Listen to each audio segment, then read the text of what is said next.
What's up, guys? How's it going? It is Matt here. So today we're going to talk about threat indicators. So threat indicators is a big deal when it comes to concealed carry. When you're carrying a firearm, one of the number one rules is be vigilant. Know what's going on around you at all times. Pay attention to people. Pay attention to possible threats. So I want to talk to you a little bit about a couple ideas or a couple things that you're going to want to deal with.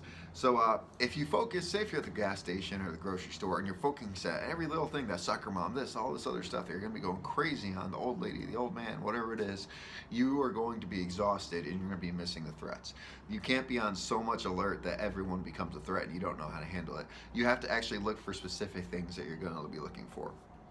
When people are actually about to commit an act, usually they are avoiding cameras, they're scanning the areas. Usually they have what's called adrenaline and a cortisone rushing through their body, so their hands are shaking, their body's shaking, their fists can be clenched. They're rocking back and forth, they're constantly looking around, scanning. It's just like someone you've seen like that's doped up. Very similar look. You want to be looking for that type of thing. If you see something like that and you look at the person, you may try to make eye contact with them and they start freaking out or whatever it is, then you know that's a possible threat. So you have to keep an eye on them. You have to be in defensive, put yourself in a defensive position. Now, I'm not saying get down the stance and ready to draw and go on them. What you need to do is keep an eye on him because he hasn't presented himself as a threat yet. You just see these indicators and you're like, okay, something's not right with this dude. Something's seriously off. Now, the reason I'm getting into this is my couch finally arrived the other day. This is our new apartment. Our couch finally arrived. And the first time it came, the frame was completely snapped. Every stuff was rolled over because they're a horrible truck driver. Turns out that truck driver was, for some reason, just an asshole, really heated, whatever it was. He was angry at the world, and he showed it to me when he delivered that stuff. And we didn't take the couches because they were snapped. So 2 weeks later, when they come for the actual, deliveries of it, same truck driver, same type of deal. He was locked and cocked. He was looking for a problem. He was seriously angry. Something was wrong with this dude. I don't know if he is doped up on something. I don't know what it was. Something was not right. This guy came in, his hands are already shaking, his fists were clenching. This guy was looking for a fight, looking for some sort of threat. When you could tell that cortisone he's going there, his legs, his knees were slightly shaking, his arms were slightly shaking, and he was just like in fists and just angry at the world. So their job was they're paid to deliver the furniture. They bring the furniture, they deliver the furniture. One of the couches is a little too big for the elevator, so we're like, oh crap, we thought we had the right measurements or whatever. Just so happens, my uncle's the maintenance man, so my uncle, he's been working this place for like 15 years. So he pulls out his tape measure to simply just take a measurement to try to come up with a plan. And this freaking dude goes off of my uncle, rips the freaking tape measure out of his hand, starts shouting at him, and he starts shouting at everyone. That's when I had to intervene. That's when, my threat levels go up. I'm now on orange. I'm no longer on yellow. Yellow is being cautious. Orange is you have to freaking get involved and try to, what do you call it? I just had it a minute ago. Oh man, I can't. De-escalate. There's the word. De-escalate. I just had it a second ago. So that's when you have to start trying to de-escalate the situation. So first thing I had to do was take control of the situation, which was put the damn guy in his place and tell him to basically calm the F down. He is in my house. He is my apartment. He needs to calm the F down. He's a professional that was hired to do this job, and he should not be acting like this whatsoever. And this I started getting more heated and more heated, and then I had to constantly get myself involved to try to get him to de-escalate and try to bring his stuff down. Then finally the other guy was with him sent him outside. So the guy that was all whatever it was, the dude that had the major issues, he looked like a street thug type of deal. They put him out there. He went outside and the other guy was dealing with it. So I was dealing with the other guy, and I was kind of heated now too because I had the adrenaline and cortisone going through me. I was just trying to de-escalate, just kind of calm down. And then they started bringing the stuff into our apartment.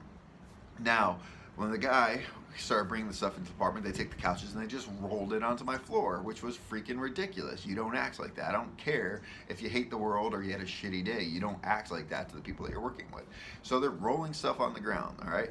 And then he comes in again, and I'm at the top of the elevator waiting for him to come up for another load so I can show him the direction to go. And I could hear them in the elevator dropping like 20 F-bombs about me, talking crap to him. And in truth, I wasn't talking crap about him. I was basically telling him to calm the hell down and calm the fuck down is basically what I told him because he was creating a big scene and it was a big issue. And he was dropping the F-bombs the entire way up, and you could hear it through the elevator shaft of him just doing it. I'm like, oh my God, I'm just at the top. And I didn't want to escalate it anymore, so I kept my mouth shut when he got to the top because he's already lit and ready to go. So I wanted to try to keep it as low as I possibly could. And then they brought the last of the stuff in there. And then the big couch, the one that we couldn't get up in there, was a section also, there's a part that goes to it. We went downstairs. We were trying to think of ways, and then my uncle's like, "Well, the only way we can move this is by doing this and doing this." And the freaking truck driver, dude, flipped out. I mean, he was heated. He was ready to smack something. He was ready to start getting punchy, and that's when I had to basically start shouting at him again to put him in his place, to calm him the f down, so he would know, so he would learn that this is not the place to act like that, not the place to do that. So we had him to calm the f down, and that we had to finally send him out there. And then I told him, look, I will take these couches, because it got to this point where now these two guys that were supposed to be simply delivering the furniture, this was a hired company, it wasn't the actual company itself where the furniture came from, hired truck company, they were actually starting to back each other. So now there's two that were starting to get heated, and I wasn't doing anything bad, my uncle wasn't doing anything bad, they were the ones that were hired professionals delivered, or that were supposed to be delivering that. So I took responsibility of the final couch, because kids were actually getting ready to come off the bus and come into place, and I needed the threats to get out of the building as quickly as they possibly could. So I got them out of the building. Then we contacted their supervisor and all that other stuff, and I don't know what's going on from there. Now, I'm giving you this story because when it comes to threat indicators, those are more important than just about anything that's out there.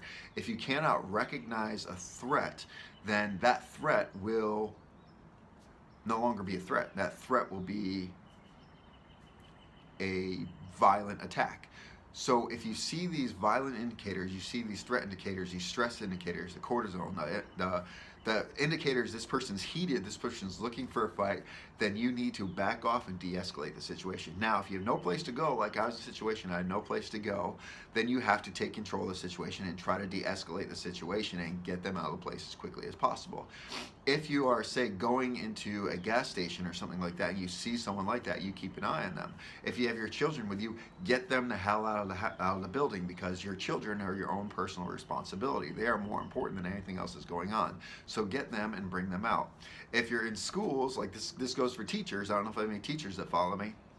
You see a student acting weird, he's been posting some crazy stuff on Facebook, on whatever it is, and the student's acting kind of odd, acting weird, and you see him as almost threatening or acting strange for one day. He has those levels, he's constantly looking for stuff, he's constantly looking at his backpack, looking for what's going on around him. Then you need to call the school security and have them talk to him, or you need to talk to him directly and try to see what's going on. Maybe he's just having, a bad thing happen at home. And if he's acting normal, then you need to look at him as a possible threat, and you need to keep your eye on him. You have to have the means available to you to stop him if he actually decides to act on his actions. So I just want to throw this out there, guys, because one of the most important parts about concealed carry is your mindset. And when it comes to the mindset, part of the mindset is, not one, but not biting off any more than you can chew, but two, being aware of the situation, knowing the signs, the warning signs that there could be possibly threats. Someone with it could be a dope head, could be freaking just someone angry, just someone having a bad day. It could be someone that's violent. It could be a felon. And you look at the threat indicators, and you look at their body movement, you look at their body language, and if they start getting punchy and they start getting violent towards different things and objects first, usually objects is what they get violent at first, and then after that, like if they're at a grocery store, they'll start knocking stuff off the shelves and stuff like that. If they're at like Burger King or something, they'll start knocking stuff off.